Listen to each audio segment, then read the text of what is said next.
Chỉ vài chục tỷ mua Công Phượng, cơn ngáo giá cầu thủ mới của bóng đá Việt. Nguyễn Công Phượng được cho là đòi số tiền lót tay rất lớn khi trở lại Việt Nam thi đấu sau 2 năm mòn mỏi ngồi dự bị tại Nhật Bản.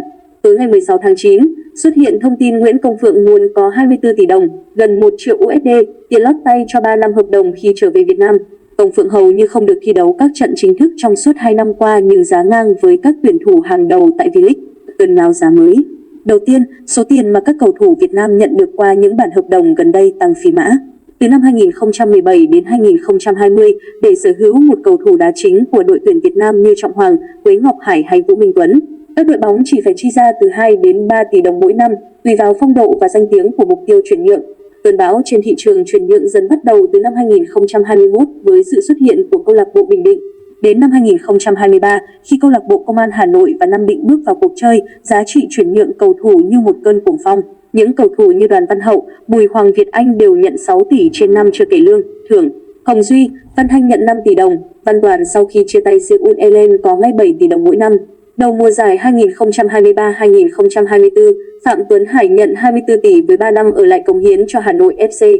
Hoàng Đức chấp nhận chia tay thể công Viettel, có thể nhận gần 30 tỷ đồng cho 4 năm tiếp theo. Và Lâm nhận 27,2 tỷ đồng, còn Quang Hải có 27 tỷ. Tóm lại, một thế hệ cầu thủ giá triệu đô dần hình thành ở V-League. Đây là hiện tượng bất thường bởi số tiền kể trên vượt xa giá trị thực tế của cầu thủ Việt Nam. Đội tuyển quốc gia xếp hạng 116 trên bảng xếp hạng FIFA, giải đấu liên tục có đội bỏ giải, nợ lương nhưng giá cầu thủ lại cao ngang các ngôi sao Nhật Bản, Hàn Quốc. Ngay cả những ngoại binh hàng đầu như Rafa Elson, Di Mario, Gelven, Luis Antonio nhận thu nhập thấp hơn nhiều so với đồng nghiệp Việt Nam. Để nhanh chóng có được điều mình cần, một số ông bầu phá đi toàn bộ giới hạn về giá cả và tạo nên cơn ngáo giá cầu thủ mới của bóng đá Việt Nam. Do đó, không ngạc nhiên nếu Công Phượng yêu cầu con số mình mong muốn.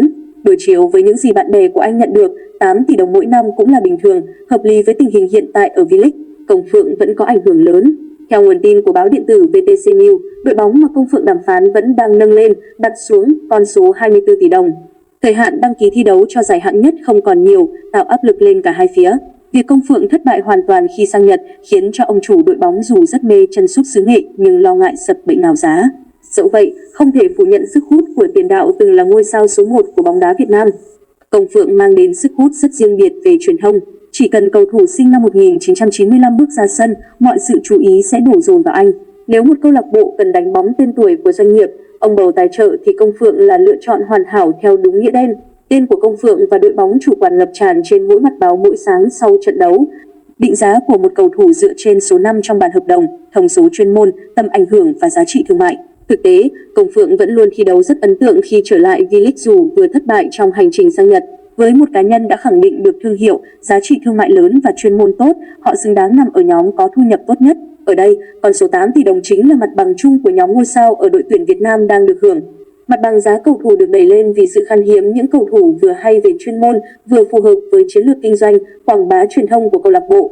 Bóng đá Việt Nam chưa sản sinh ra một Công Phượng mới thì dĩ nhiên Công Phượng hàng thật vẫn còn có mức phí chuyển nhượng chót vót trong thời gian tới.